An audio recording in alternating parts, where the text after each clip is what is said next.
tayo nito. Ayan. Ito yung ano, si Sir Jerome na nakakakilala sa akin. Pares kami. Sige. Nice meeting you, sir. Pares kami ng motor. Tapos yung motor niya 2015 din. Pero yung kanya nakakuha na ng 18,000 kilometers. So Bata pa. bata pa ako, sa bata pa. Kasi 9 years na eh.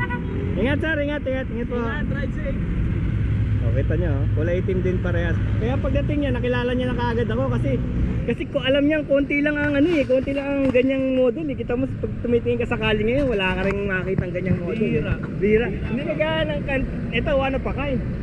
One of a kind talaga to, custom eh. Yan ang nagagawa ng custom. Ikaw lang ang meron yan. Walang ganyan kahit sa yung feeling na yon na ikaw lang ang meron yan sa buong mundo. Yun yung ano, iba ron eh.